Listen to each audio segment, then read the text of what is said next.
A lovely good morning to our viewers. Welcome to another exciting edition of the Camnet TV Breakfast Show of today being the 19th of July 2023. I hope you are having a lovely morning. I'm your host Miriam Kamba, and in studio I'm joined by my colleague Patrick Soko, where we're going to be looking at this morning, current affairs and some of the trending issues that are happening in our country. Good morning, Patrick.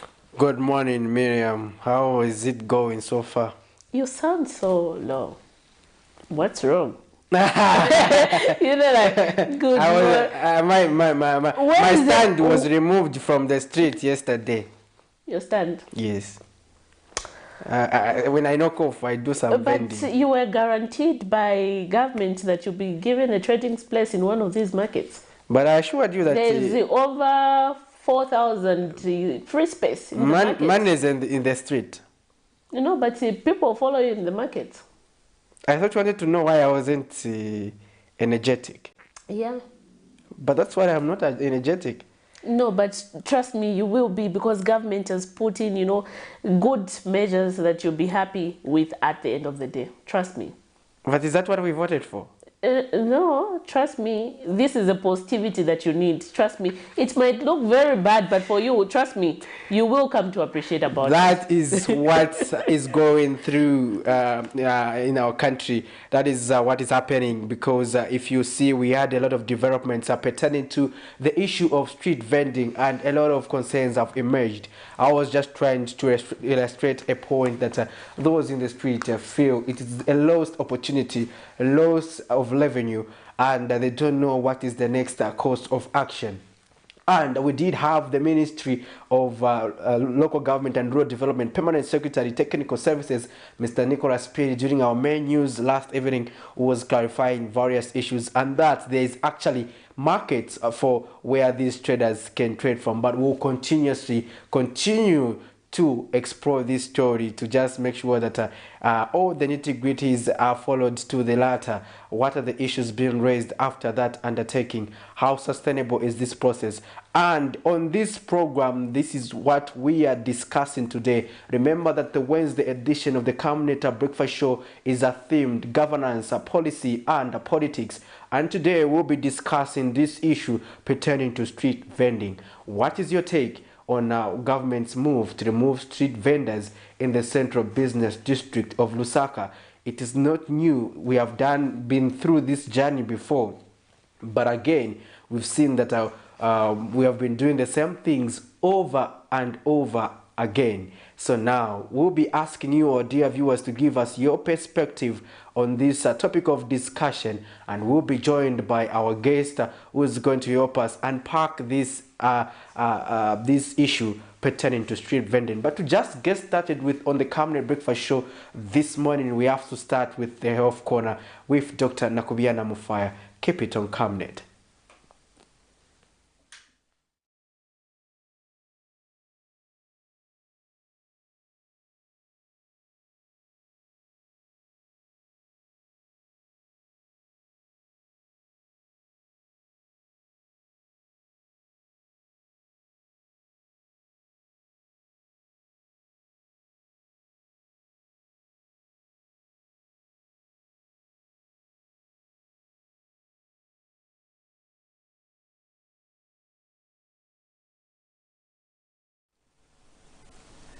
Good morning and welcome to the Health Corner here on the Breakfast Show. I am Dr. Nakubiana Mufaya.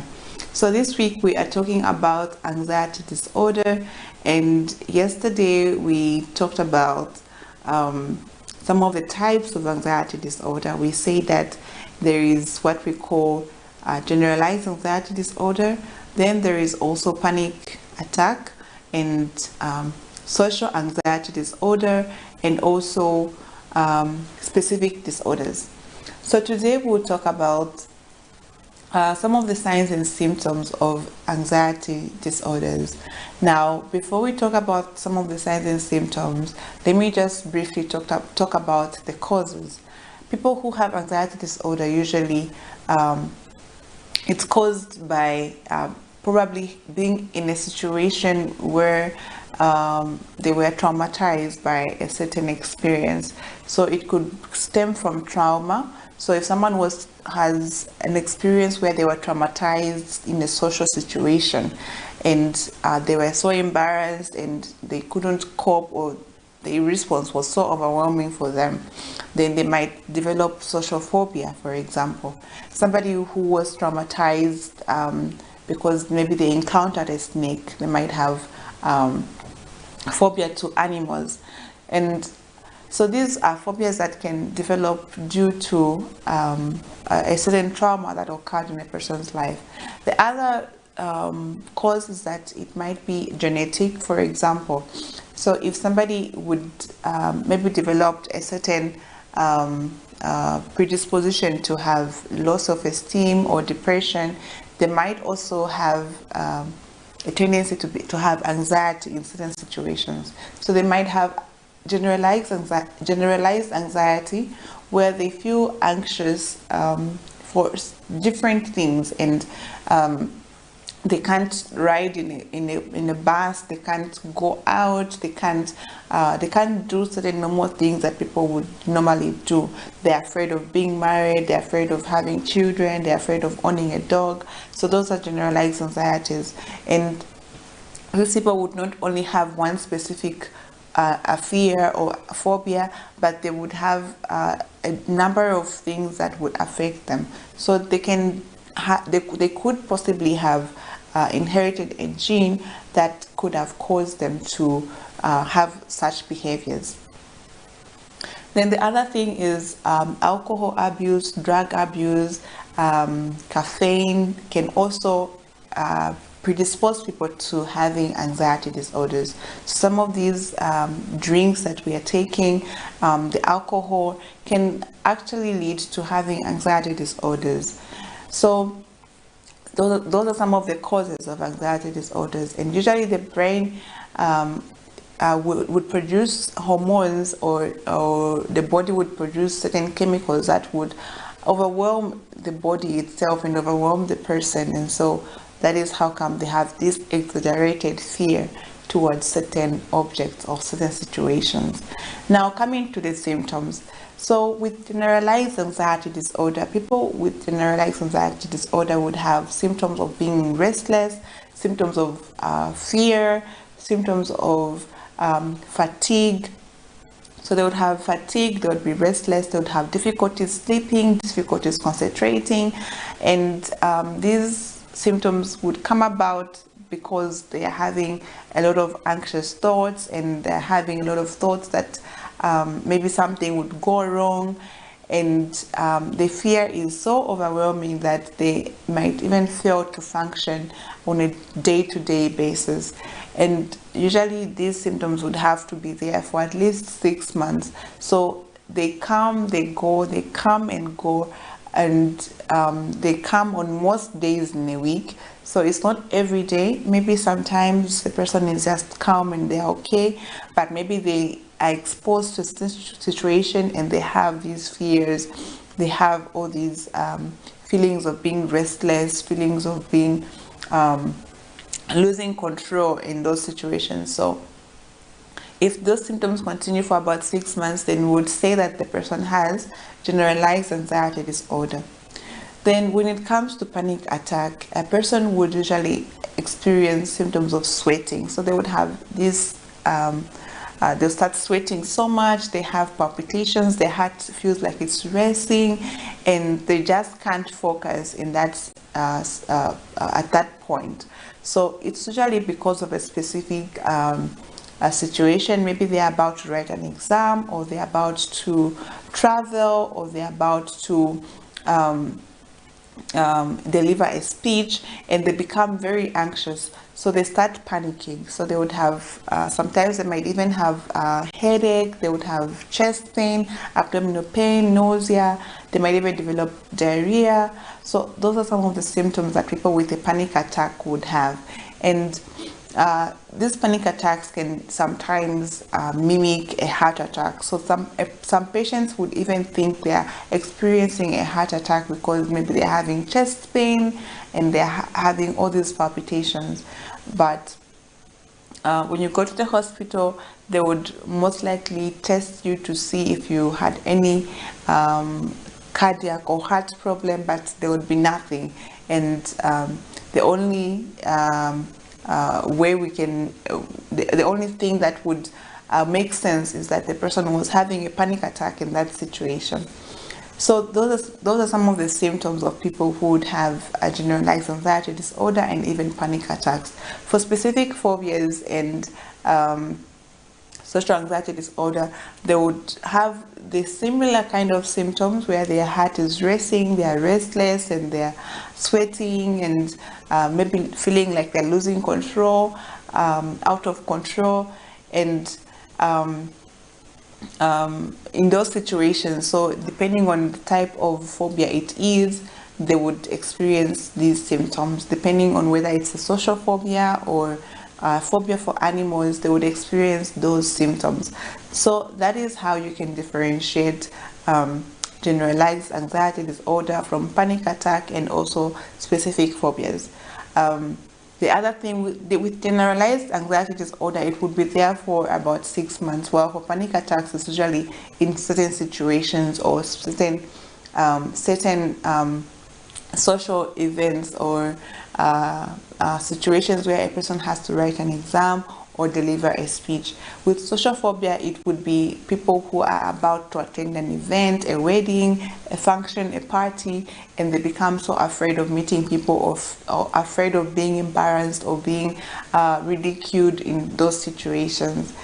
Then for people who would have specific phobias, it would be because they have encountered a specific animal or a specific situation which really makes them afraid and makes them get worried so much. So that is how you can tell the symptoms from each other. The other thing with generalized anxiety disorder, they would have sleep disturbances. So they can't sleep well at night on most days of the week, and they are struggling so much to sleep, and so they become fatigued and they become very tired. So I hope you have learned something today. If you missed any other episodes, you can watch them on my YouTube channel. Please invite your friends to watch The Breakfast Show and to learn a lot about health and other topics that are discussed on The Breakfast Show. I'll see you again tomorrow. Make sure you invite your friends. Stay blessed and stay healthy.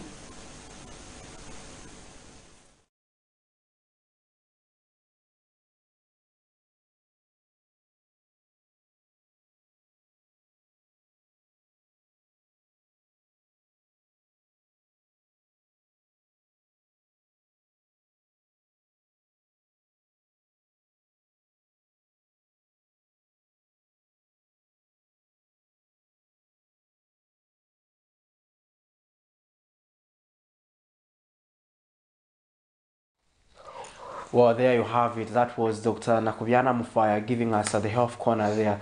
I hope you did manage to learn one or two things there. And as far as today's topic is concerned, we always recommend that you can equally send us some of the proposed topics that we want the doctor to always handle. Those of you are watching us via our social media platforms, such as Facebook and YouTube, you can leave us a message and we'll gladly attend to you. And you can just also tell us where you are watching us from this morning. And our topic of discussion, we want you, especially also our dear viewers on our Facebook page, to be able to contribute to this development. You tell us what is your take on this development.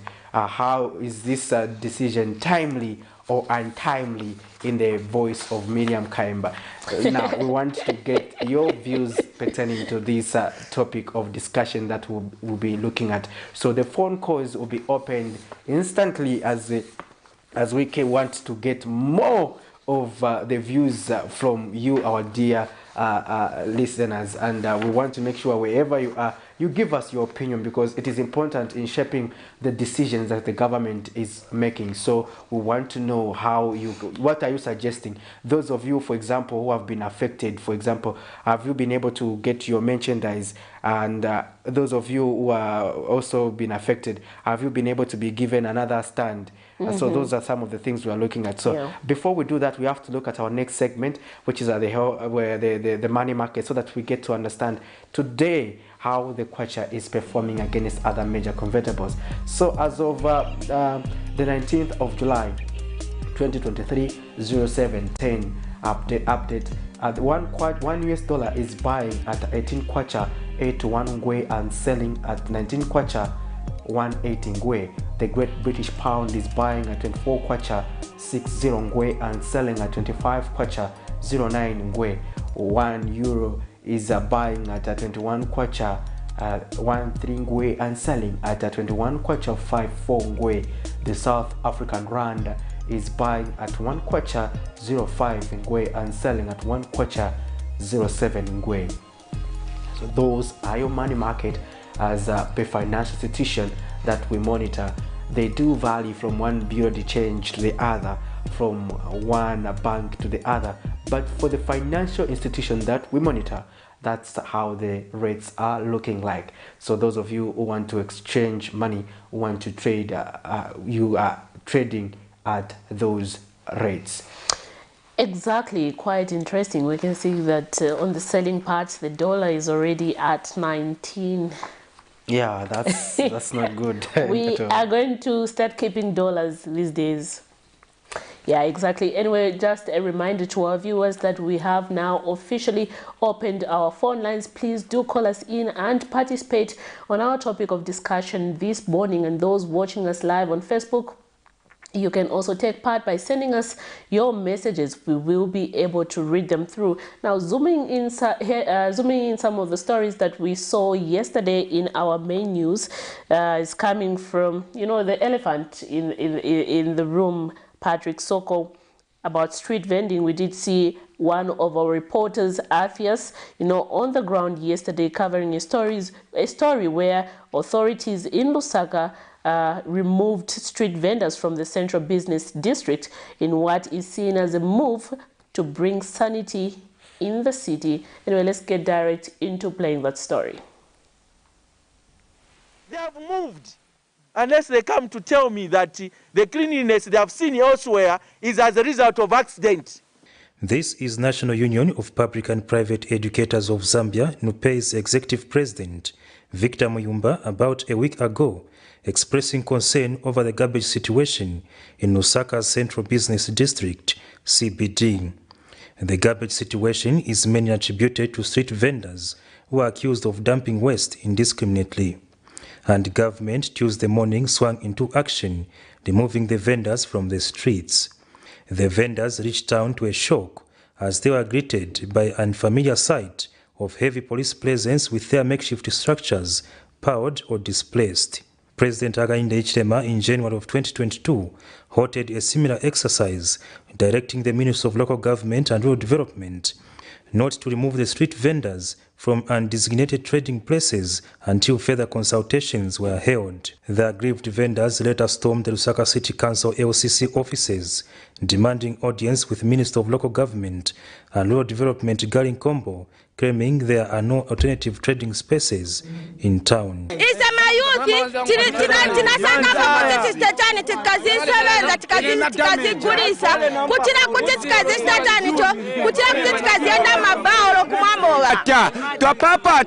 twapapata togwada tusakirire ni place kwa mene muza tupereka Simon Mwewaleni achepa so Simon Mwewaleni ngati muone kwambirira pa duris paja kwenda ofika paja pa Lumumba bantu bapaka. The vendors have also denied causing garbage in the city as they paid user fees to LCC for collection. But the fact is, timalipira 5 kwacha every day.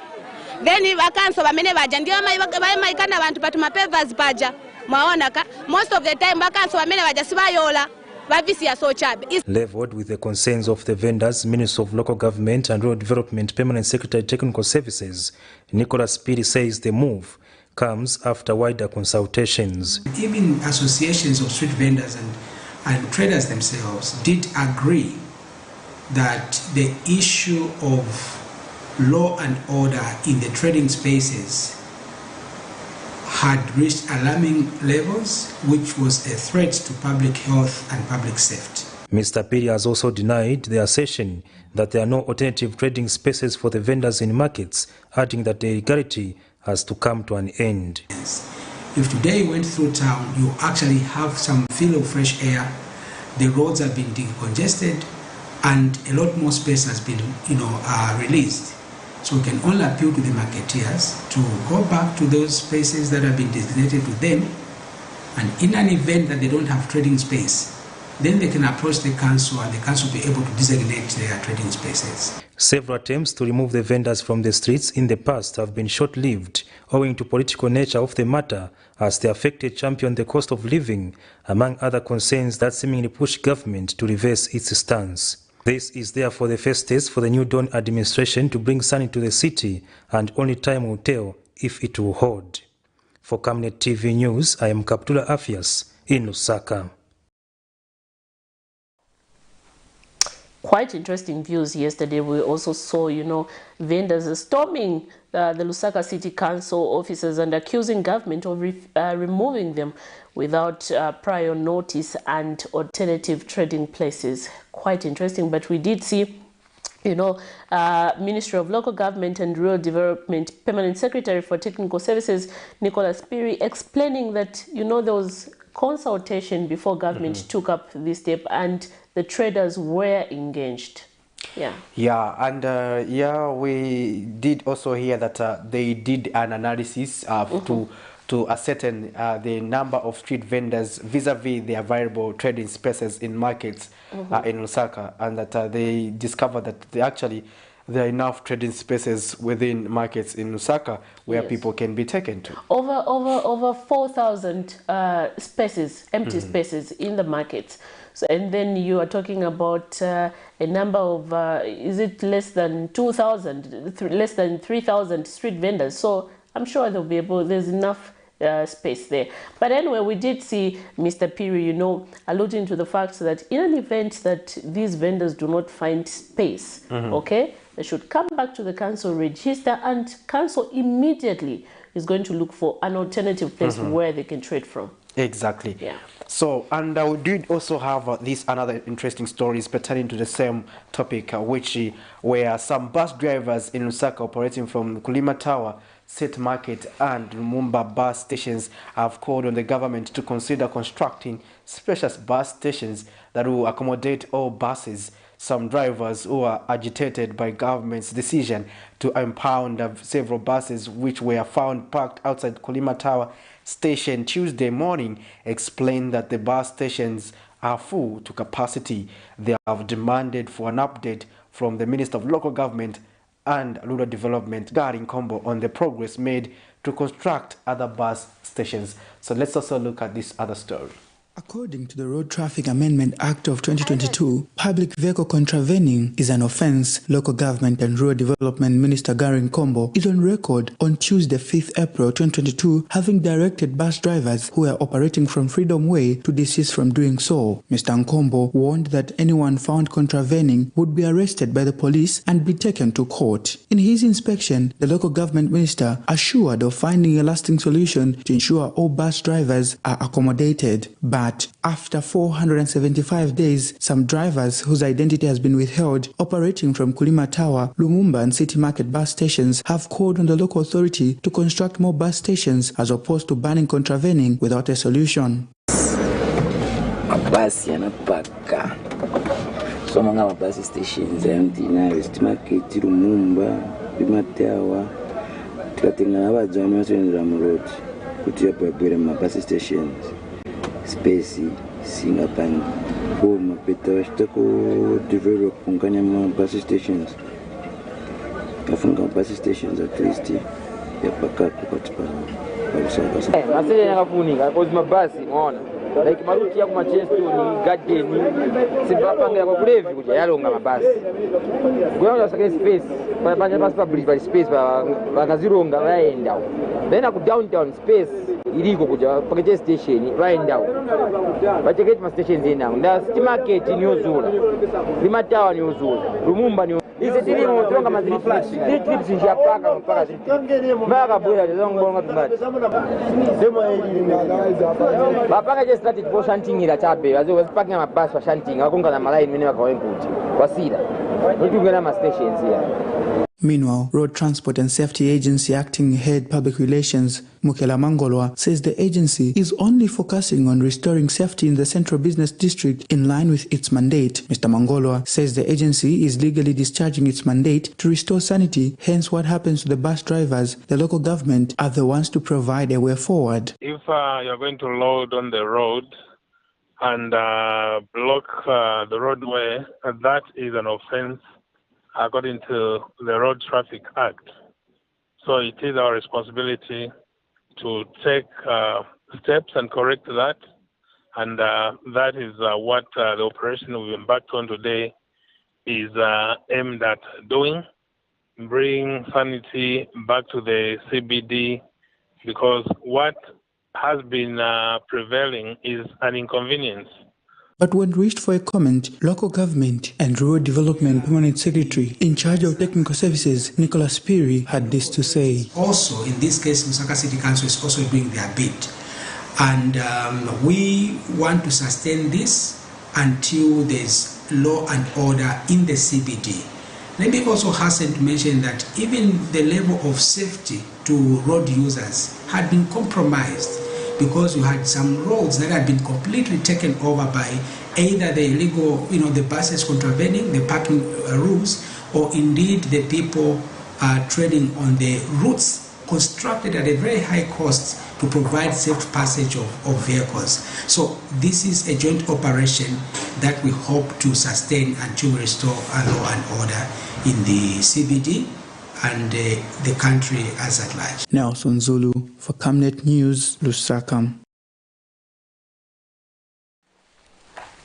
Well, there you have it. That's a story there pertaining to some bus drivers operating from the three main bus stations in the Central Business District of Lusaka, who were writing concerns that there is no space where they can operate from. Hence, that chasing them without finding an alternative was not ideal by the government.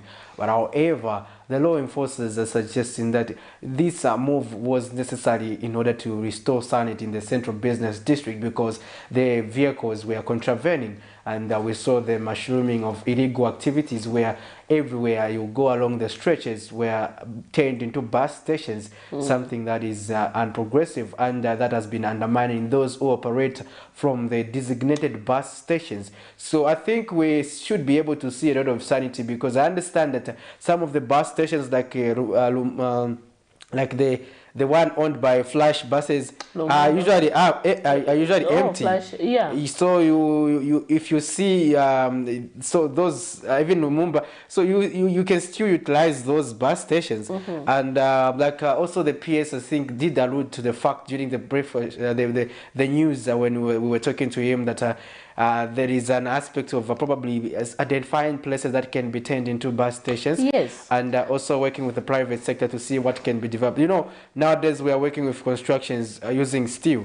You can still identify a place and develop a facility within a possible quickest time. Yeah, and the sad part is that, those who were, operating in designated places like Kulima Tower, city markets and stuff like that, those bus drivers, sorry, it's unfair, because you find that those who are operating outside the bus stations are not even paying their levies to council, you see? So it's more like, yeah, us we are paying, but we are all, bus drivers at the end of the day. So if we're going to say that we need to bring sanity, let us do it in a nice way and in a very good manner. Yes, I know people want to make a living, but let's do it in an honest way.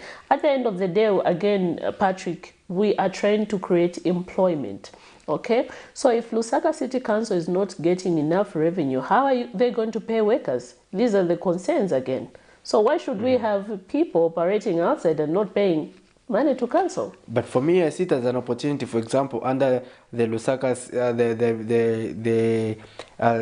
central Lusaka Central constituency, under the Constituency Development Fund (CDF), even for instance under Kanyama constituency, it is also sharing part of the CBD. I'm sure we could have come up with probably a cost-sharing mechanism of identifying this need, because it's an urgent need and it's a money spinner. You understand? They could have jointly contributed resources using the CDF and come up with another alternative bus stations. Yeah. And also we have to make sure that as we undertake the decentralization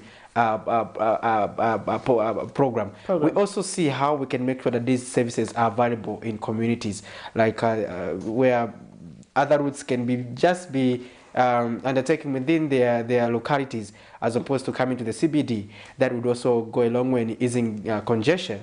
But these are just some of the suggestions we're making, and we want the viewers to give us their perspective on this important discussion this Exactly. morning. We did also see the Permanent Secretary for Technical and Services, Mr. Nicholas Piri, saying, you know, these are there's short-term, middle-term and long-term goals that government is trying to look at in terms of addressing this situation when we talk about street vending and so forth. Anyway, let's get to play another clip where the Permanent Secretary featured on our news and gave us important details that I think are relevant and people should get to know about them. Yes, thank you very much for making it. Welcome to this interview. Thank you very much, Comrade. Good evening to you, and good evening to our esteemed viewers.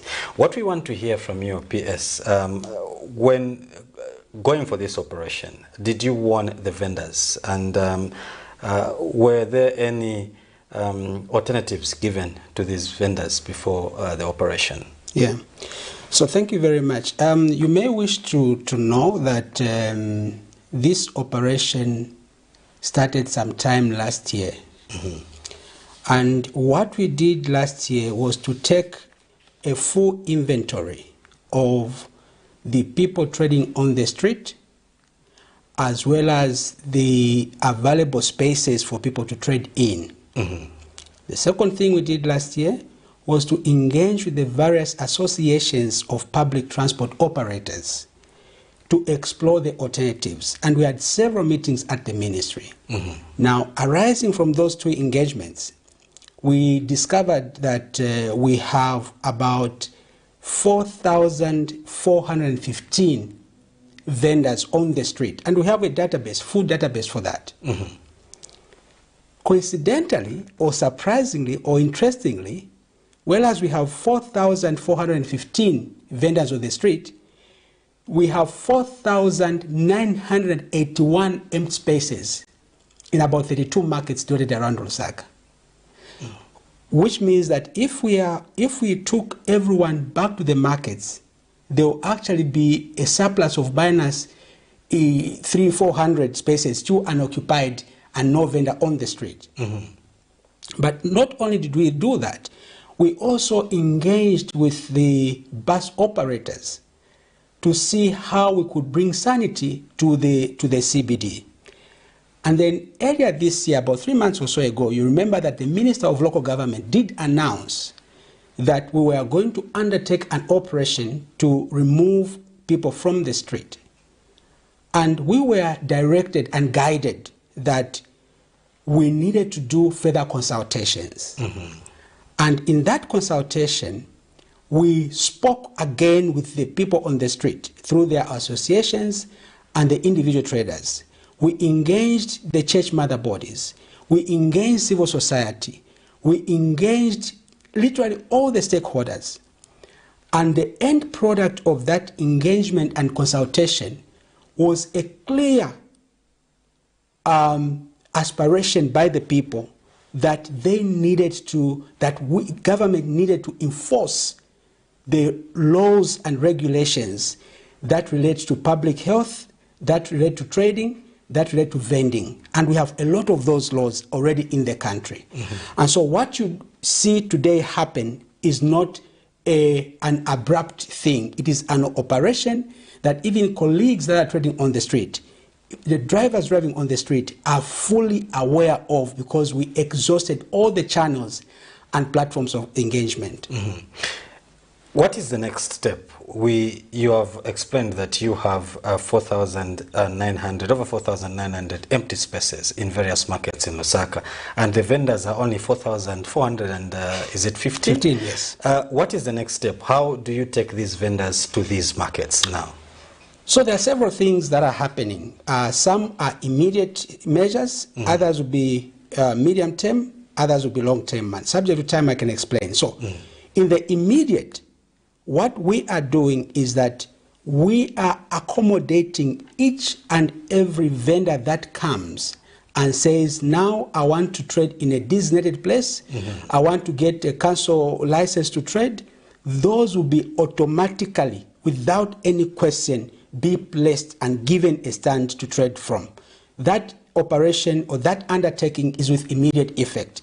Even this afternoon, there are those that came to the office. We got their names because we already have the database. So we'll go to the database and compare with what we have on the database. We find their name there and we take them back to the designated places. Let me also hasten to mention, comrade, that most of these colleagues that are on the street today, they already have designated spaces in their respective markets and they just decided to leave them. Now, that's one step. The second thing, which is in the mid-term to long-term, but maybe mid-term, is that the Simon Mwewalen market, that market, if it's all done, both the wing that is closer to the city market and the other wing, is able to take up to 2,600 marketeers. Again, that is additional space. And of those 2,600, we already have about 1,992 spaces that are ready for occupants now. The only thing we are finalizing are the small details on the drain system. Once that is done, by the end of August or maybe mid-August, that market, that space will also be made available. Now, those are immediate measures. Long-term measures, what are we looking at? We are exploring different PPP arrangements whereby we can leverage on private capital, upgrade some markets in the CBD and using private capital, and then accommodate as many traders as we can. Those obviously are long-term measures, but we have everything already mapped out, and there should be absolutely no concern, cause for alarm or politicking around this issue. Let me just emphasize, comrade, that we are doing this in the best interest of the country. Let's not forget, we are just coming from a COVID disruption, which was spread by way of congestion, which was spread by way of airborne. And you saw how it disrupted almost all our livelihood coming to a standstill because of just one transmission of a public, health concern. And so we want to be proactive and not reactive situations. And this is why we are doing this. And we can only call upon the stakeholders to support their government, because their government means well, their government cares, their government wants to enforce the law and order as it is given to us through the people in Parliament that you elected to give us the laws. What sustain?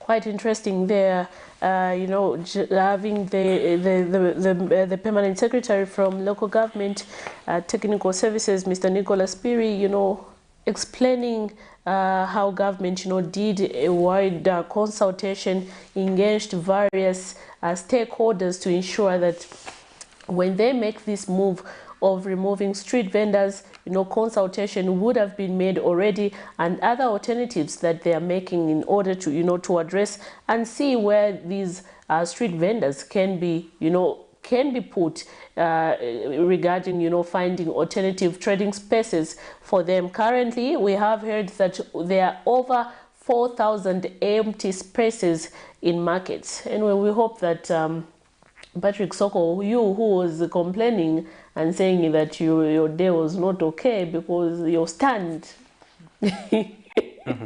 Yeah, I hope you get to be, among those people who's going to find a stand in one of these trading spaces, because there are over 4,000 empty spaces in the market. Yeah, I can only be optimistic that I should be among those. I am, but in an event that you know you find yourself cut from the list, we have been told that you can still go to the Lusaka City Council, apply, and indeed they will find an alternative place for you where you can trade from.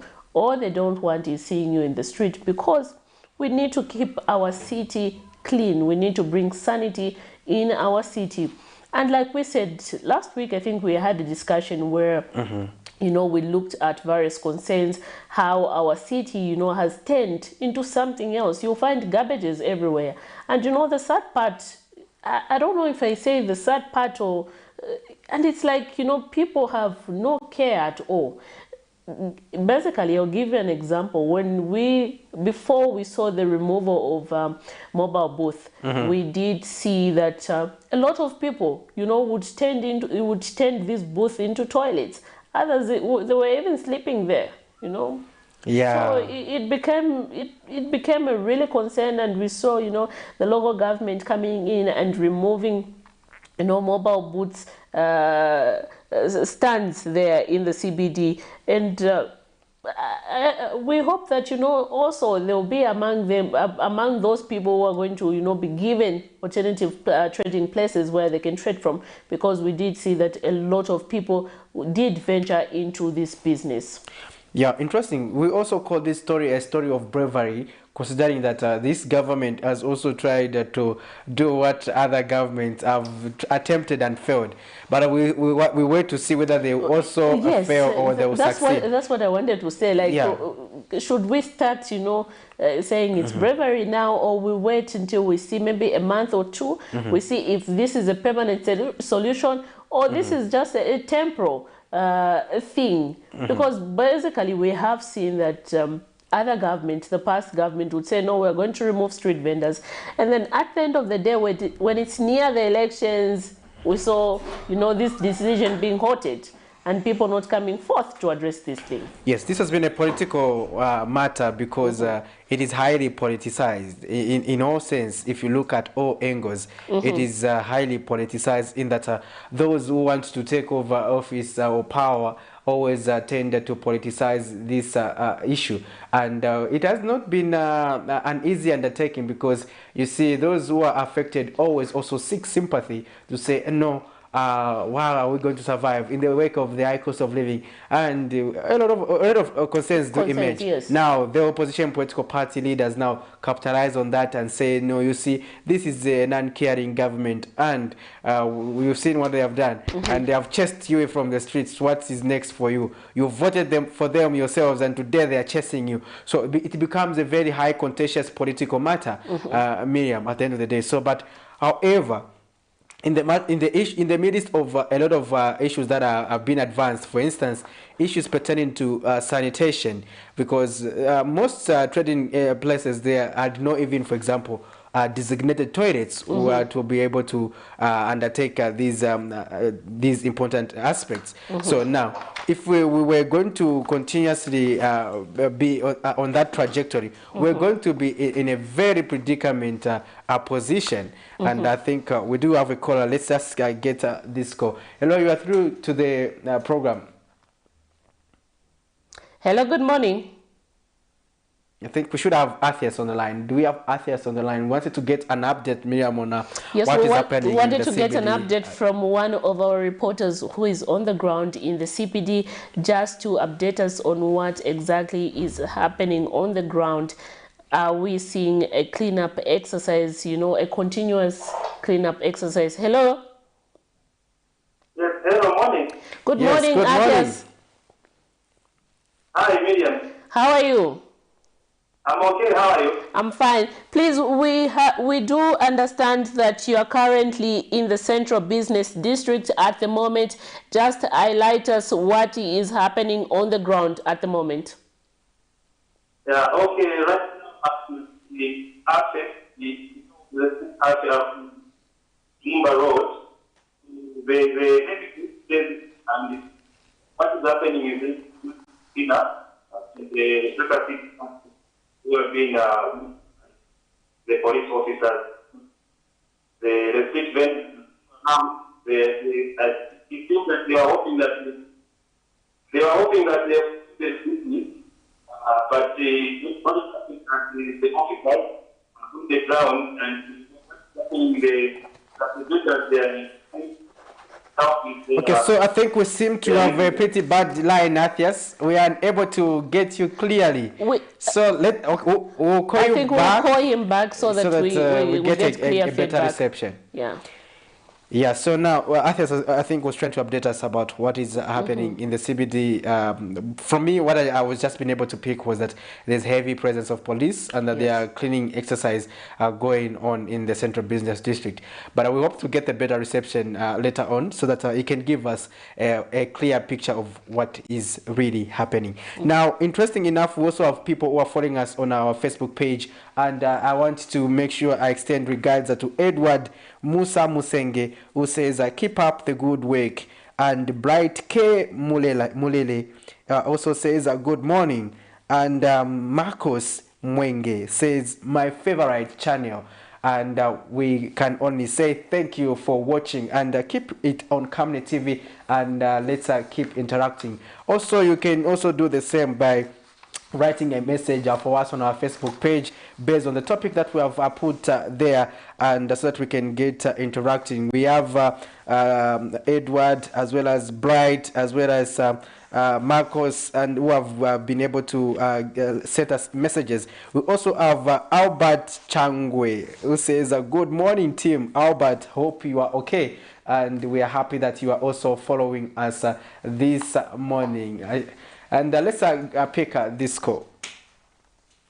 Hello, good morning. Hello, good morning. Yes, hi, morning. All right, we hope that we have a better reception now, Athias. Yeah, the situation is that the South Council is in the ground. They are banning the imminent stand, and the vendors, they are in the tax target this year, because we are aware that government is stands on that it is going to be allowed, and it's going to be on the ground this month. That is in the end of Qatar, then the district.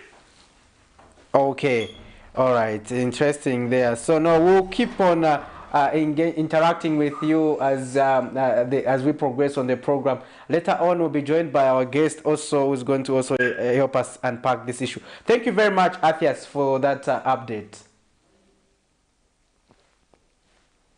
Okay. Yeah, so now we also have Honorable Hendrix Kasanda Miriam also following us, and is following the program and the proceedings. Interesting, our topic of discussion is that we are looking at issues pertaining to street vending, and the government did remove vendors in the Central Business District as of yesterday, and we are getting your views on how sustainable can this be addressed. What are some of the repercussions? How can we make sure that we restore sanity permanently? Was this issue timely or untimely? These are some of the questions we are asking on this Camnet Breakfast Show Wednesday edition, Governance, Policy and Politics, with me, Patrick Soko, and Miriam Kaimba. And in case you're watching us in the comfort of your home, please do ensure that you call us and participate in our conversation this morning. Give us your view, what you think about this move on government, removing street vendors from the Central Business District. Was this a timely or untimely move? Quite interesting, Soko. Yesterday we did see, a lot of people complaining that with this high cost of living, this will be a very, very hard situation from them. And talking about high cost of living, we did see yesterday a story done by one of our reporter who did a story from the United Party for National Development member, Hiveni Achowe, who says the UPND government will be sabotaging itself if it fails to address the high cost of mealie meal. And you will understand that the issue of high cost of mealie meal has been there for quite some time, since last year. It has. Yeah, it has. And mealie meal right now is fetching between, I did a story that was 2 weeks ago in Mississippi compound, where I found that a lot of outlets were selling mealie meal between 2.15 and 2.30, and you'll find that a lot of people in Mississippi compound were complaining that, you know, this is very high, we cannot afford. Others are even paying their rentals at that price. So, you know, one would think, why should I buy a bag of mealie meal if I have to pay my rent using the same money? Interesting. Those are the concerns. And they have also called on the United Party for National Development to keep up their promise, because, you know, you will agree with me that during their one of their campaign promises, the UPND did, you know, give an assurance to the people that they will ensure that the cost of the bag of mealie meal, a 25 kg bag of mealie meal, is reduced to 50 kwacha, and people are still waiting on that promise. Anyway, let's get to look at that story, and we'll continue with our discussion. To go back to our language in the political industry, let us not joke with the prices of mealie meal. No. We can boast about what we've done, CDF, but if we are not careful on the prices of mealie meal, we are not addressing these mechanisms that we have seen here, then we are sabotaging ourselves. Somebody who is not doing the correct thing must be removed from office here. Somebody who is not doing the correct thing must be removed from office here. My candidate, President Hichilema, has done his part, addressed all these mechanisms at once. There's no road shedding, there's no smuggling. The kwacha is performing better. Diesel is stabilized. Those are major fundamentals. There's bumper harvest. Then where is the problem? Why are we seeing the prices of minimum going up? That's the question. We don't want to allow the opposition colleagues from the media to capitalize on a small thing that can be fixed. So, in my conclusion on this topic, we shall consider writing to FRA, Ministry of Agriculture, Ministry of Commerce, to look at what we are suggesting. We've said we don't want to concentrate on market forces that are only interested in what is called profit in business. We want to concentrate on ensuring that the food supply chain in the country is controlled by the state, because it is the state that is taking care of the people of this country. That is a simple logic. How do you allow the private sector to control the food supply chain? If they want to sabotage it, they can sabotage it because they don't care. Us, we care because we stay with people. People that are not doing fine, coming from Chivolia, buying a bag of meal at over 200 kwacha is something that is painful to a person who comes from a compound. There you have it. That's Benehajombwa there, a UPND member. He was also part of the UPND mobilization team, especially during the presidential campaign team during the 2021 general election. He was giving his perspective pertaining to the high cost of mealie meal. His concerns emanate from the fact that a bag of mealie meal in some shops is fetching as high as 260 kwacha in Lusaka, and this is beyond the reach of the many average Zambians who are not able to manage that. And for a fact, also we have families that live in abundance, in that one family may have at least 8 or 10 people, and buying a bag of mealie meal on a weekly basis at that cost is a huge expense. And that is a concern that he was raising. He was actually hinting to the fact that the UPND will be actually sabotaging itself, provided it does not address the cost of mealie meal in the country. You can also give us that view pertaining to the price of mealie meal. How much is it fetching in your locality? We have to continuously get updates on this development so that we continuously track this. And we don't forget that we have a topic where we are looking at how the government has handled the removal of street vendors in the CBD. What is your take on that? We want to make sure that we get your views. We interact with you, our dear viewers, this morning on the Camnet Breakfast Show, and we are discussing issues pertaining to street vending. Various aspects have come out on this topic, and we're just hoping that this will be among sustainable measures. Now, yeah, we are hoping so, Patrick. Equally, I am hoping so, and we have seen. From my observation, I've seen that a lot of people have welcomed the move, though a few majority, especially those affected, are condemning the situation, saying that government did not, give them a notice prior to them, taking this move and also finding an alternative place for them. But we have seen a lot of people, welcoming the move and saying, this is actually a good thing. At least we'll be able to see sanity at the end of the day in our CBD. Quite interesting. Yeah, those are some of the issues coming from that issue. But those of you who are affected would like to also hear from you. What is the way forward, or what is your take on this matter? Have you been attended to by the Lusaka City Council? Because we remember that some people had gone to the Lusaka City Council offices at the Civic Center there to just inquire on the way forward, if at all the council provide alternative trading spaces. Some people were actually inquiring, so would want to know, are you succeeding on that venture? Yeah. Let us know this morning so that we know if at all you are making progress, because the permanent secretary did assure us that they will do everything possible to make sure that everyone who is affected is taken to a designated trading place. Now we have to make a follow-up on this. So if at all it is happening as we have been assured or not. That's the because that's a concern again, Soko. Yes, we can be given an assurance that everyone will be accommodated in these alternative places, but the question will be, will everyone, find these alternative places?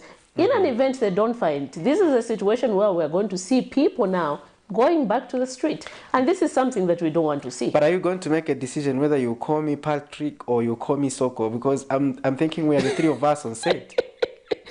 Patrick, you always call me Miriam Kaemba, and I've never complained. And my name is long. Miriam itself is long. But Soko is short, so that's why I call it. At some point you say Soko. At some point, Patrick. Am I the same one and the same person? Okay. Make a decision. Okay. I'm making a decision like government right now. Yes, I'm going to call you Patrick Soko because your name is short.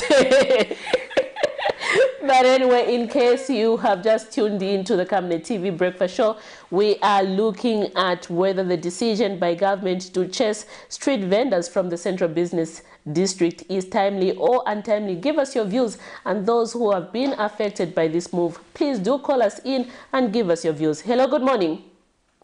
Yeah, good morning. You are through to the Camnet TV Breakfast Show. Who are we talking to? We're talking to Ashida Molana from Garden House. It's good to know that Garden House is watching us this morning. Please go ahead with your contribution. Okay, I'm one of the people who was affected yesterday who were chased out. Please go. Just give us how, as were you the one? Were you among the people who visited the Lusaka City Council to just find means or ways on how your issues can be resolved, or whether you're going to be given an alternative trading place? No, Nana. I was not among those who went to the city council. How would you? So my view on this is that we are surprised we are not given a notice that we be chased out. So as citizens of this country, how can you be treated in such a manner? Okay, how would you want this to be handled?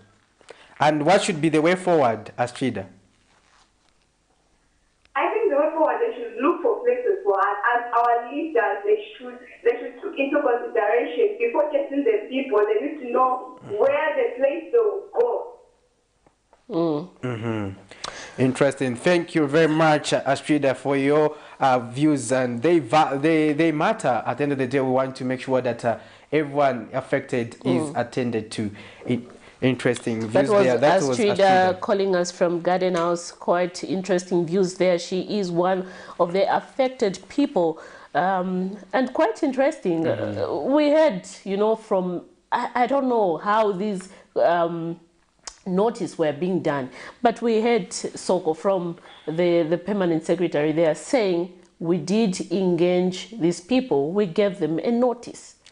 But yeah, but others are disagreeing. Yes. You've heard. But like you heard, he said we engaged their, you know, their leaders in the market. Could it be their leaders are not that informing that effective? Yes, this is my question. Yeah, so I think at the end of the day, I think when we are doing these things, we have to make sure that consultations reach everyone. The resolves, the reservations reach out to everyone. I think this is also important, you understand, so that you also prepare people psychologically. And Astrida was just giving us a side of the story. She feels that the manner it was handled was not okay. That's according to her opinion. But you know, here on Camnet TV, we value everyone's opinion, and we are going to value the opinion of our next caller. You are through to the Camnet Breakfast Show. Good morning. Good morning. Good morning. How are you? Fine, and how are you, fine, sir? Thank you. I'm permanent blessed. Interesting. Your name and where you are calling us from? We are permanent blessed. I was born for greatness. Indeed, we are blessed. You are blessed. Who are we talking to this morning, and where are you calling us from? I'm Prince Joseph Simona. Yeah, from Garden Park here in Garden House. Okay. It's good to know that Garden is watching us this morning. Please go ahead with your contribution. Definitely, every day. That's my channel, Camnet TV. We are blessed. Yeah, it doesn't. I don't switch off the TV for Camnet. We thank God. I'm telling you. Please go ahead with your contribution. Okay. The thing is, what I've done, removing the 6 vendors, is 100% right. Okay, why do you say so? 100% right. One, they'll make our town to be clean. They'll save lives for the people. You know the vehicles, I think we have seen some other accidents there. People are losing their lives. Yes. Exactly. So he has saved the life for the people. He is making our town to be clean. And even the parking for the vehicles, even the shops who are paying levies for government, at least they'll work well. Exactly. So these people, let them have their areas, like what I've said, with the some Simpson area, something like that. Yes, and they should find other place where they can be. You see that? So that each and every person must be happy. These of good vehicles must be happy. The owner of the grocery, the shop must be happy. Even these people, the traders, the vendors, let them their own place to be happy. That's 100%. Yes, ma'am. Thank you so much for your contribution. Quite interesting. I love one point that, that you brought out, those who have shops in the CBD. Do you know there's a time that we had one of our reporters on the ground doing a story where people were complaining that, you know, the vendors had closed entirely their shops, such by, you know, customers wouldn't even go in shops and buy things. Yeah, those were the other concerns. People didn't even notice that there's a door there. There's a door there, and there's a shop. There's a shop. Yes. And you'd find that the vendors are selling things that are in the shop. Yeah. And probably at a cheaper price. It's business. It's called business. So at the end of the day, you discover that it's you who is paying taxes. You end up with nothing, and those who are squatting at your premises actually getting out with something. But however, like we earlier said, opinions value, and we also value them on this platform, and we also want to hear your opinion on this matter. because at the end of the day, we are exchanging knowledge and ideas to how we can proceed further and find a lasting solution. Yeah, exactly. So now let's look at this story as we want to also go to our first interview over the day, and this is a story where scores of Katuba residents have. So go before you finish. Let's get this one. Hello, good morning. Mwansa. Okay, ba Mwansa. Munetumina kuisa. Netumina ku 10 miles. Ku 10 miles kulishanu. Ku 10 miles kulisha ngombe ya mtaani street muno. Landeni ko tumfwe. Epo ndio ndakabwa basi. Tabati pesa na ndio kile wale kama mimi kwenda tuandele. Ni sawa kile kwa tuandele na 1 month. Iwa watu walikuwa maroni. IFC, Bafinka, Waluko, wale kwenda machafu. No baba sote ifo tutakuhakikisha all kwake. No kupapera kwa wapere. Mara sio sai wale kwandika. Ala maroni watu watoke mbaya. Tulikuwa maroni. Sio watu kwenda wakisikia au ndio kwa ile kumade. Kama kama hivi. Watu tuwaseke na wapera. Yote ama nini sio na nje. Twatasha ba Mwansa, those are valid point from Madam Mwansa there, calling us from 10 miles, but she's also operating from the CBD. She's among those affected, and she's writing concern that they did get loans from various financial institutions, and those people will be at their necks at the end of the day, and if their businesses are not doing as they should, then it means that their livelihoods have been affected. Those are genuine concerns, but we also have to make sure that we find a solution to make sure that the plight of those who are having such concerns are addressed. At the end of the day, that's what governance is all about. Now, I was about to lead out a story where Katuba residents have staged a protest over alleged sale of Katuba primary and secondary schools land by head woman identified as Nswana and other officials. So let's look at this story. We'll be back on the other side and we'll continue interacting with you, our dear viewers, and we'll also have our guest in studio to help us discuss this topic.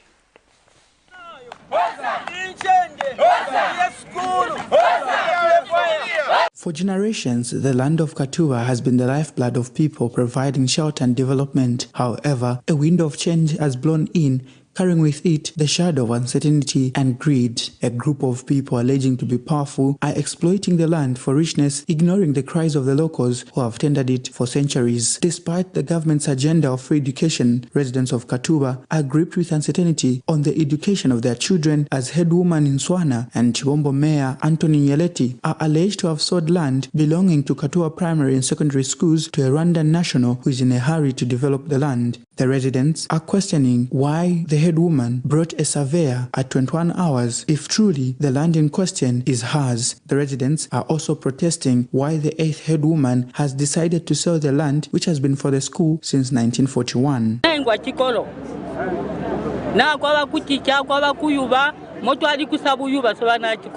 Ono sunu kuno kunembo baedimani besabo odisha msena wa chikolo baedimani Nswana baedi woman Nswana ono chabanga chachupa ngabodi chabyani musena olomba edimani Nswana koma musena bakocha na ingwa chikolo balobe samukubwesa batalika kulisha on a bridge you are out of bounds.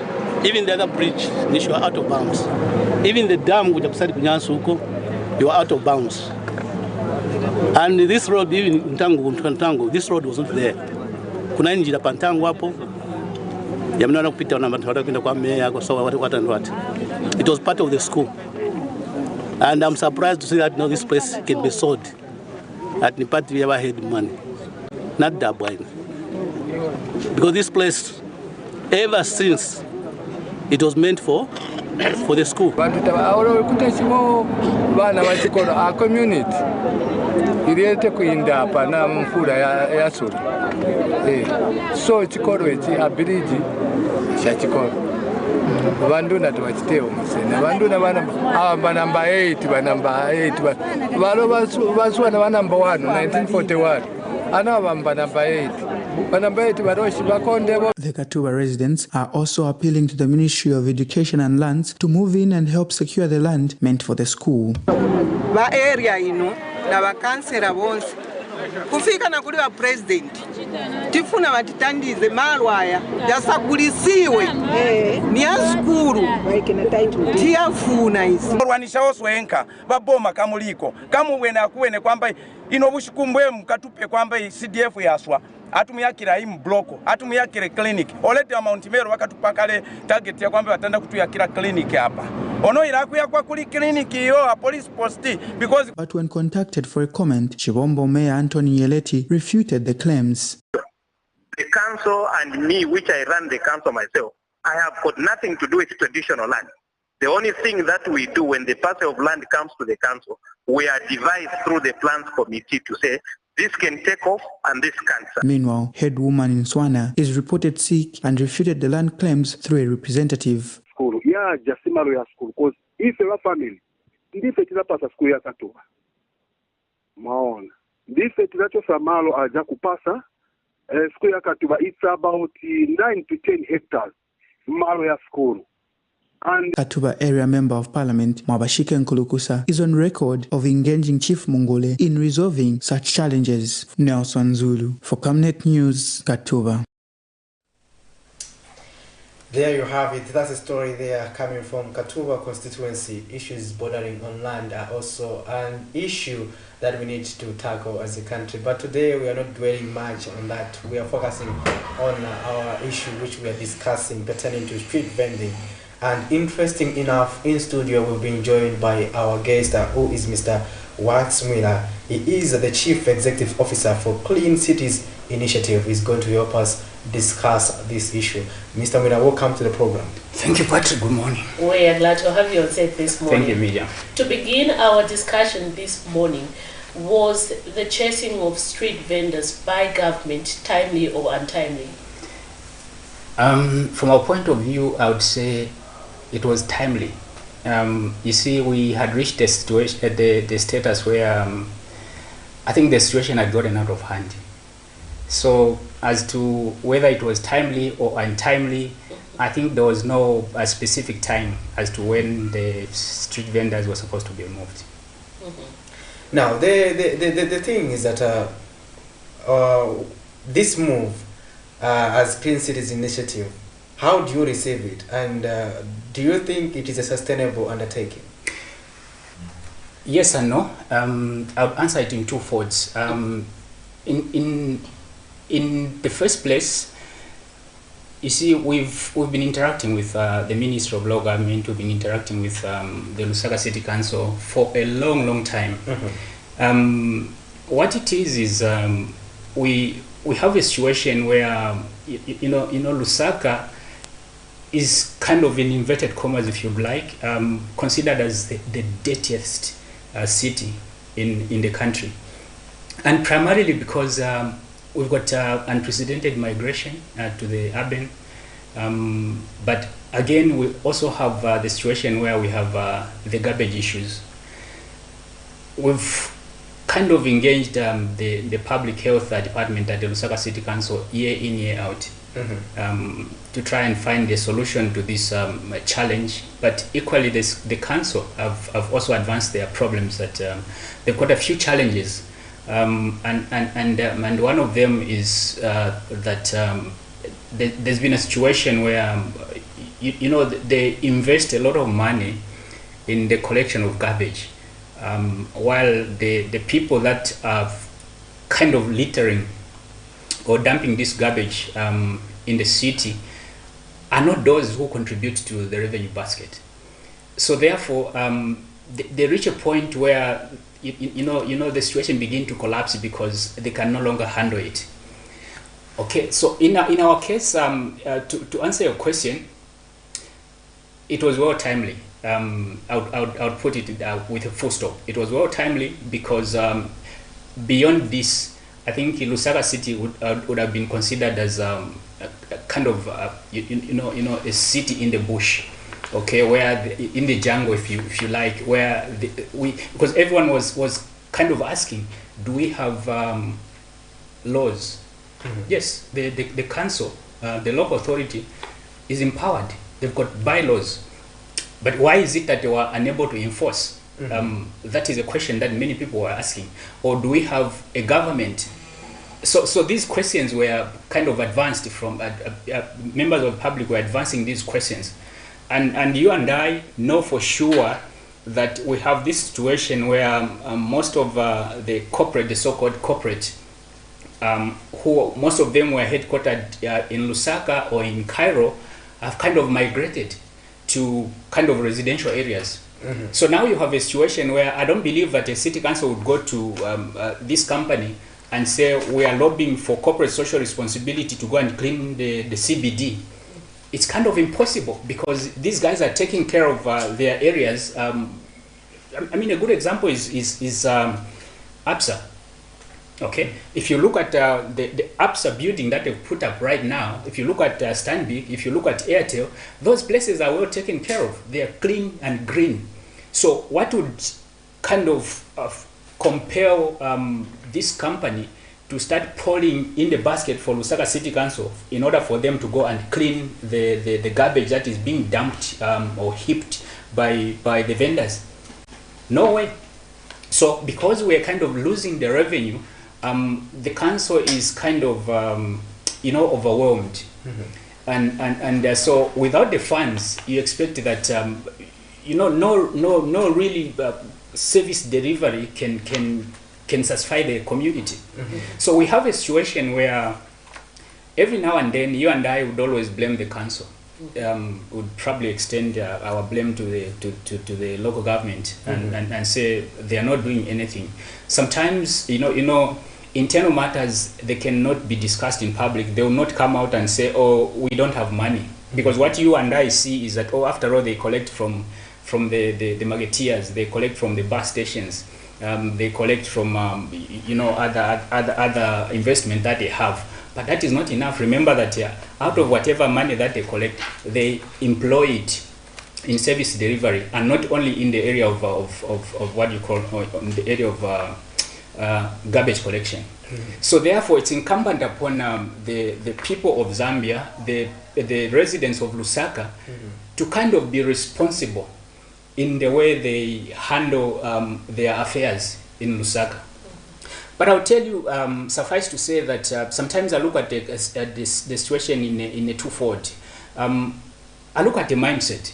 People always say it's because of mindset. Do you know that mindset can be categorized in two? We have mindset for the informed and the uninformed. So the informed are those that we call the literate, and the uninformed are those that you call the illiterate. When law and order breaks down, we have a situation where it's a free-for-all. So we have a situation in Lusaka where you and I would begin to trade, say, in Cairo, with one small shop. I remember a few months ago, we just kind of campaigned vigorously to make sure that the phone booths are removed.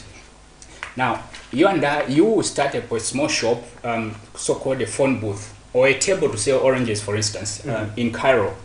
In your mind, consciously, you want to make sure that you maintain that little area and keep it clean. But then the following day, another person would come and spot the same area closer to you and bring the table. And then as long as there is no intervention from the authorities, which is the Lusaka City Council, to kind of stop the illegality which was started by one person, there will be this chain reaction where everyone would now join. And we are where we are because we've kind of neglected to take action in the beginning. Now, what happens? Were we supposed to have the time when we would say, oh, now stop the illegality, or here's a warning, in the next 2-3 weeks we are going to take action? Or no, there isn't, because in the first place that was an illegality. It started with one person and then it culminated into where we are. So you are arguing with our caller who called us earlier, who was suggesting that actually they should have been consulted. We had a street from Garden House who was saying they should have been told to say on Monday, can you vacate the street? Let's say on Tuesday, vacate the streets because we are coming to Kolopa. Everyone who's going to be there. It's like a thief telling you to say, tomorrow I'm breaking in your house. Now get ready. Put your weapons in place. It's impossible. That was an illegality by law. Street vending is illegal. But of course, let's take about a human face. On a human face, would say the vendors should have been relocated to decent places, decent trading places. In town, remember that I always refer this to the people who don't probably understand. You see, CBD, it's kind of the epic of every city. If you go to other countries, I think today we boast of Kigali and Cape Town and so on and so forth. It's because they've ensured that the capital city is kept clean and intact. There are laws that are tightened. And so without laws, when laws break down, you expect that law and order is not sustained. And so we are where we are because probably the council that have got their own challenges, which they could not explain to the public, have not taken action. If they had activated the bylaws that empowers them to kind of take punitive measures for the street vendors or for this illegality, I mean, it would have been prevented. It means that you and I would not kind of copy the similar thing and do the illegal things.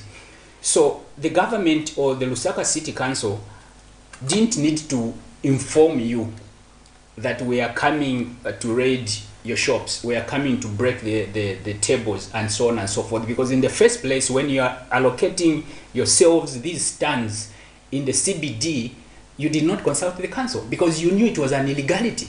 Therefore, to correct this situation, you had to take measures that are in tandem. So I don't support someone would say, no, they should have consulted us. No, there was no need to consult them because in the first place, when this action was taken to set up these makeshift stores, they didn't consult the council. Had they consulted the council would have allocated them. But don't you think that the council also played a part of being part of this illegality because they were collecting revenue from these same vendors? I would agree with you. Can I take you back, just rewind a little bit? Yes. 2017, 2018, we had the men in uniform moving in, I think under the directive of the president. When they were removed from the street, we had this uproar where including politicians were saying, you've removed our people from the streets. This is where they feed their children. This is where yes, on a human face, yes, we'll take it that way. But then, behind the scenes, 80-90%, even today, if you take your interviews in the street, you're going to find that 80-90%, they're going to tell you to say, the government did a right thing. Why is it considered as a right thing? So you have to take, certain measures will not favor every person. In 2018, when the soldiers came in the street, they helped to clean up the situation. A few individuals started trooping back to the streets, but then they were watching their moves. So it's a situation where I'm setting up a table, but then I know that this territory needs to be cleaned. In case the local authority came, even if they were collecting their 5 kwacha as a revenue, but then they should be aware, there should be a sustainable, a measurable standard of cleanliness that I should maintain. That even when you want to take action and say, no, but where are you throwing the garbage? Where are the sanitary facilities? At least 1 or 2 people will tell you to say, no, I rush to Findego house. No, I rush to behind the post office, such kind of stuff. Now, when you have this unprecedented, number of people just clustering in a certain location, you begin to question. And mind you, during 2018, I was very much present. It was a situation where in the street, you'd find that there are these shaky containers, and then you found where the women are trading, and then sometimes you find the fecal matter inside the packets. Okay, now suffice to say that there are certain stories that when you are told, even your skin moves. I remember that even the time they were breaking these, what do you call the phone booth, these men from city council, they were injuring. I even questioned myself, I questioned the public health, and I said, do these guys have enough protective clothing? Because I remember at one point where they even found, fitters in these booths. People were coming with garbage from home instead of subscribing to solid waste management, and they would come with them and then dump them in those timbers of theirs. So did we need to consult that now we can break this? No, there was no need. In 2018, I keep on referring to, when these guys started trooping in, they were now looking at, is there someone who is going to stop me? Okay, and so the council was not moving in, and then another person, and another person, and another person. Then the situation got out of hand. I remember that when we kind of did the investigation, we even found that the illegality, just like you've put it, that was propelled by the council in one way or the other. It is true, because when we investigated ourselves, we found that there were even some officers from the Lusaka City Council who were involved in kind of selling what do you call this phone booth. So one manager would be found like owning 10 phone booths, and then he's collecting a minimum of, I think the minimum was collecting was like 2,000 kwacha per person. So you have this manager and that manager. So there was no law. Now tell me, if you as a noble citizen, you are going to report to the Lusaka City Council and say, look at this illegality, who do you think will respond to you? It's like a minibus driver that is owned by it's like a minibus which is owned by a police officer from traffic. And then you are going to report to the police and say, look at this illegality, this guy is parking almost everywhere. What response do you expect to get? It's practically impossible. So an executive decision had to be taken at one point to kind of correct this. So we have a situation in the country where those who are mandated to enforce the law are part of the legality. And that's how we are failing to address this issue. I also want to bring to your attention, as you respond, we had an issue where also cadres, they would claim, no, we are from political party A. And us, when we give you this stand, no one will chase you. And they also know who to talk to at the council. And that's what we see in this mushrooming of illegal bus stations and even markets. Patrick, I've been there. I've been there myself, and I keep on referring to the 2018. So when the soldiers moved in the streets, so they cleaned the city, and then the political parties, but the political leaders, those so-called chairmen, if you want to name them, they were the first ones to kind of cry to the government and say our people are being victimized. So in that case, they were looking at the votes. You understand, such kind of stuff. Now, don't forget that the city council have got these powers on the paper, but yes, they are enshrined, but then they report to the government at the end of the day. So if I am a cadre, or I'm a chairman, whosoever you want to call me, and then I feel that I can pull strings with the government, who is a city council? It means that I can overrule whatever decision they want to take.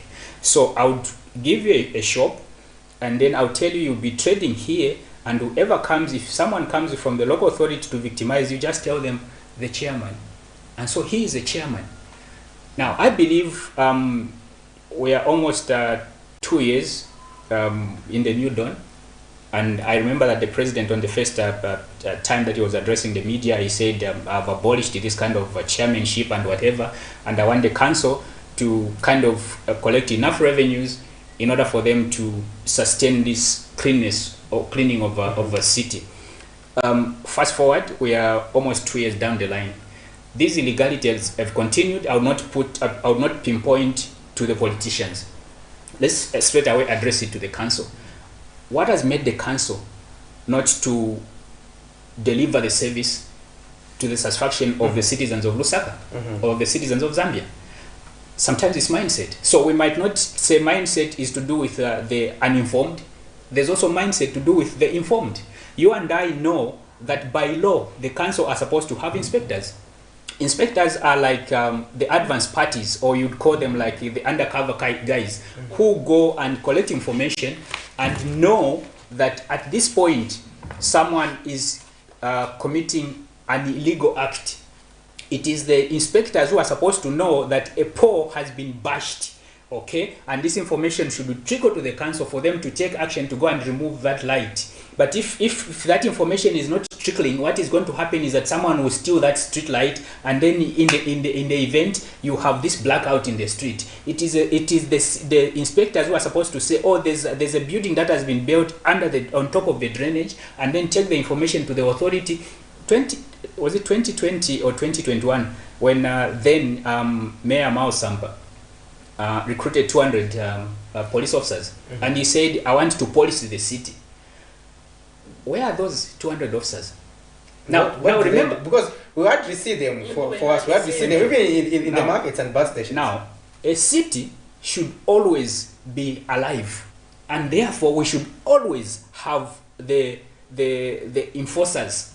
So the police should be available at every time. It is a pity. I think it's in Zambia where I've seen that a police officer who deals with traffic offenses and this, they wear black hats and whatever, they would be looking at someone dumping the garbage here, and then it's okay with them. They will not even do anything. If you go to Zimbabwe, if you go to Dubai and other cities, you know what they do? A police officer who is standing in the street enforces everything. So they would not just stand there and then stand with a white hat and then their interest is just to make sure that, if there's a traffic offense, then that's when I would jump in.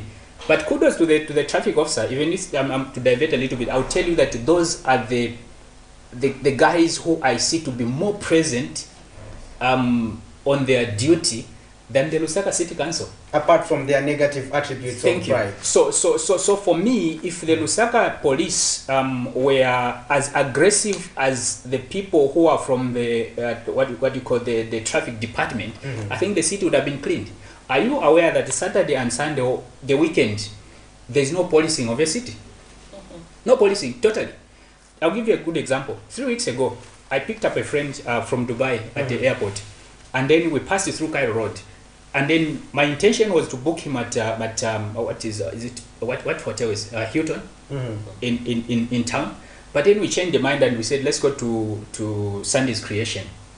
When we were passing through the city, we entered through Kabwe roundabout. Okay. Coming all the way, we found about, I think, 20-30 street kids, scavenging in these containers where you dump your garbage. I think these were donated by MTN way back. And so the city was totally untidy and like in the jungle, filthy if you want to call it. So now we passed, and this guy kept on looking, and then we have a situation where, because people can enter from every direction, it is a pity that we have a city which is not regulated. So there was no presence of a police officer, there was no presence of a council officer, nowhere, and the city was totally dirty. So we drove all the way, and when we reached somewhere Kabwe roundabout there, then the guy looked at me and he asked me, he said, is Zambia a democracy? I didn't understand what that meant. You understand? Because you are driving with this guy, and then so you don't even, so the question just pops in, is Zambia a democracy? Then I looked at him, I said, yes. He said, oh, okay. So I said, why do you ask? Then he kept quiet again. So we passed.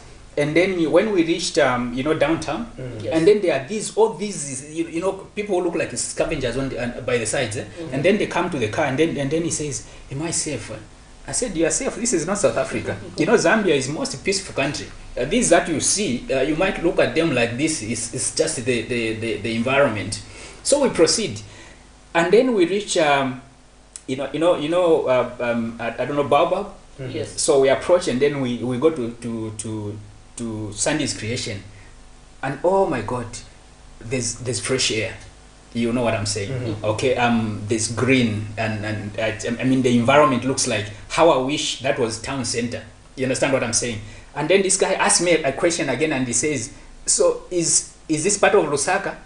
I'm like, "You're from Dubai, right?" He said, "Yes." I said, "I know why you're asking these questions, because Dubai is the cleanest city." Okay, so you're trying to make a comparison. He said, "Yeah, because at one point, I went to South Africa. Sorry to divert a little bit. I went to South Africa, and then these tour guides, they flew me to about 1.5 hours They said, let's go and see the falls. Then they were in Zimbabwe. Then we watched the falls, and then after some hours, then we flew back to South Africa. But then they told me to say, this is South Africa. You know, such kind of stuff. So he was trying to make a comparison that, is this clean place, Sandy's creation, part of Lusaka, or you just brought me to another city? You understand such kind of stuff? And I was like, this is Lusaka. You know, Lusaka is just a dirty 5 kilometers surrounding. Beyond that, it's a clean city.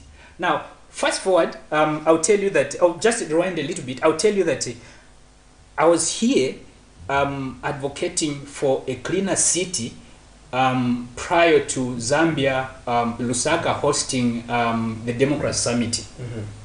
I told the city council, I went to the mayor's office and the town clerk, I told them, can we collectively work as a team and try to keep up appearance?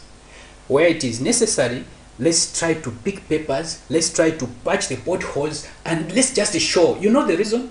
Don't think that the people, the delegates who are coming, they'll be confined to Mulungushi, which is a clean place.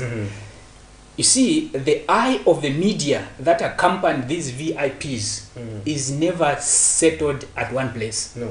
So you will not hold Patrick with a camera and say, you know, Lusaka is Mulungushi, Lusaka is Arcades, and Lusaka is what is that other place? Olympia. No, the shopping mall. Unza. You understand? You will not confine them. You know what usually happens is that the investigative journalists, they always move with these VIPs, and then when they come to Lusaka, and then they'll tell you, so we've heard much about Lusaka. It's the most peaceful.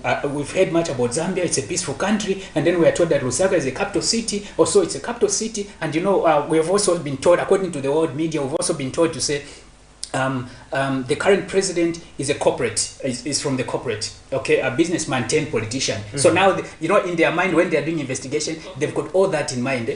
So they are trying to kind of put you in a cycle, in a silo. You know what they say is a corporate.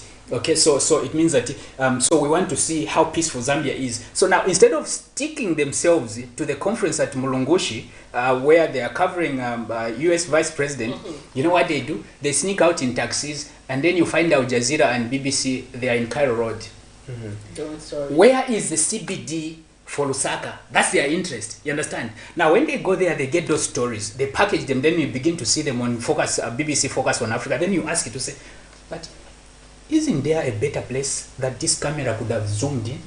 Why didn't they zoom at Sandy's creation, where some delegates were lodging?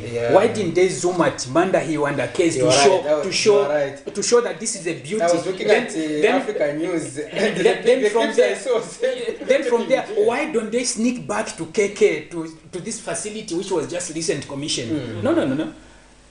A newsman is not confined. Exactly. So what are we supposed to do?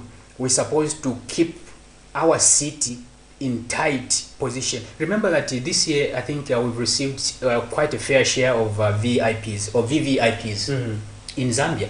So this should have taught a lesson to the local authorities, with or without money. They would have appealed to government. Look, we've been receiving big shots. I remember the other time we had this team from Dubai. I remember the other time we had the vice president from the US. I remember we had the treasury secretary from the US. I remember we had the IMF managing director, and so on and so forth. Believe you me, these guys don't move alone. They move with the media, international media. And so when the media comes to the city, they want to see what is the hospitality of Lusaka. Not confining themselves to Mulungushi where all these meetings are taking place or State House. No. They want to move around and then package the news. So when they are packaging the news, they should be able to say, wow, there's this trading market called Simon Mwewa Lane. There's this trading market called City Market. And it's looking clean and people are well organized and so on and so forth. Now you come to Cairo Road and you find the situation is the opposite. What are we supposed to do? So sometimes we don't blame the city council, not that they are not doing their job, but because they don't carry the mandate which has been given to them by the law. As we wind up, you have been so much advocating on keeping the city clean. And we did see a relaunch of Keep Zambia Clean.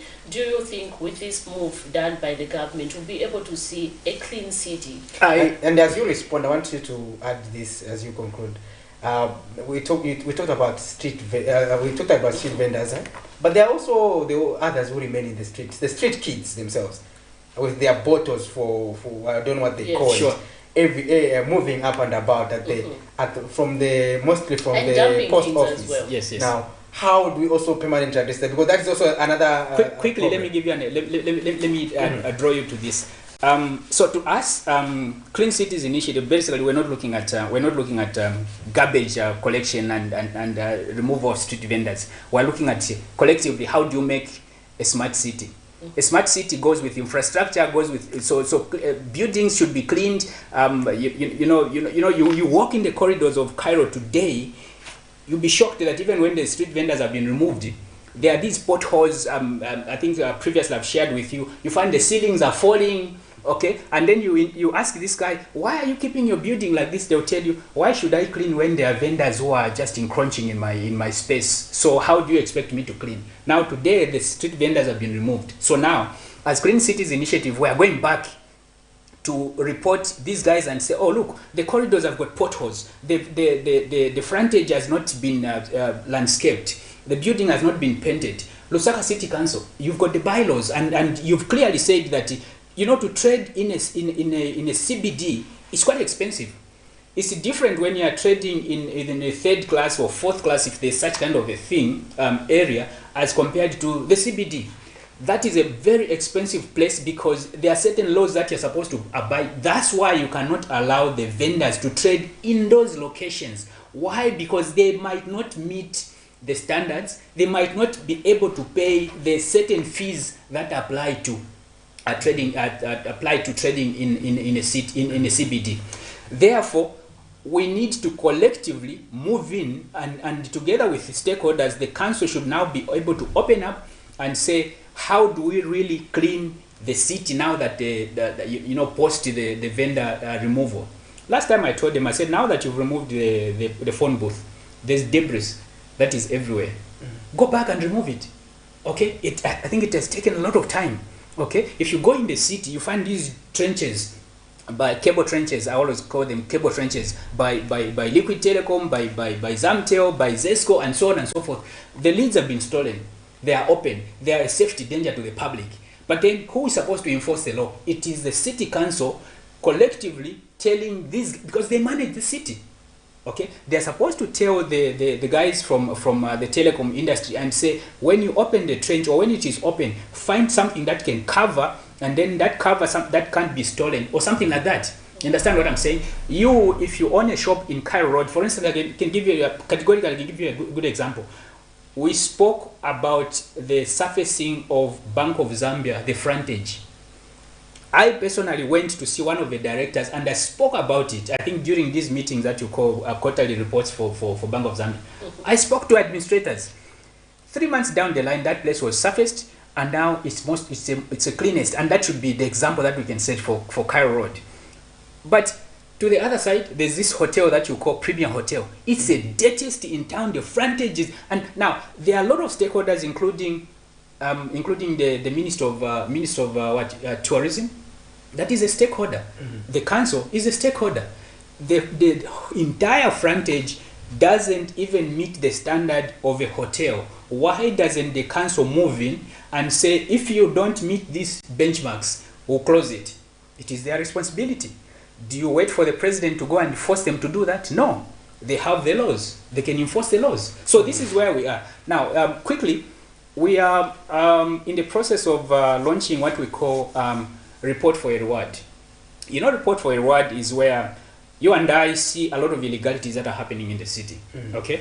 So how do we ensure that people become accountable and the local authority or whoever is responsible, like Zema, RDA, Zikta, what do you call it, Laratsa, all of them take collective responsibility, including the Zambia Police. We've launched a platform called Lusaka My Beautiful City, and so we've integrated all these players, including Zema, RDA, Lusaka Water and Sewerage, Fire Brigade, and so on and so forth. So when something is reported out there, what we do is that now we escalate it to the authorities who are supposed to take action. And if they don't take action, we follow them up. And these have been happening, and we've seen that, you know, along the way, it's been working, because if they don't, for instance, it's a tourism issue. If the players or the what do you call the parties that are supposed to do something, they are not, then we go direct to the minister. Things that are to do with RDA, you've seen that most of the times you go to the roads and then you find these potholes that are kind of deepening, and they are like a death trap.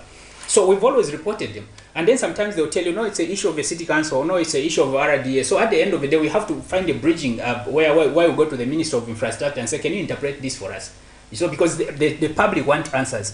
So now we are launching what is known as a report for a reward, because we've seen that you know, it's been very difficult for a person, for a citizen of Lusaka, a citizen of Zambia, just to participate in what is happening, affairs of, or social affairs of the city. You and I would find that a pole is bashed. You've even seen the vehicle, the number plate, you've even seen it, but you just drive past by. Why? Because you're not even concerned. You see, after all, it's a city council issue.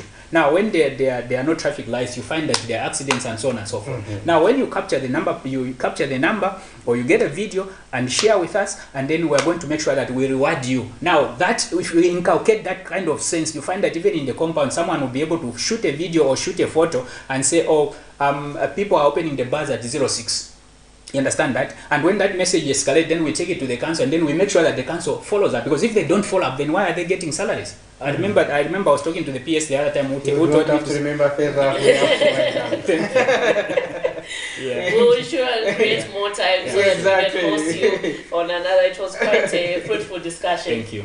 Interesting. This is where we have to call it a day on the Camnet Breakfast Show, Wednesday edition, governance, policy and politics. We were discussing issues bordering on street vending, and our guest in studio has been Mr. Wax Mwila, coming from Clean Cities Initiative. He is the Chief Executive Officer. From myself and Miriam Kaemba, this is where we have to excuse the screen. Keep it on Camnet TV.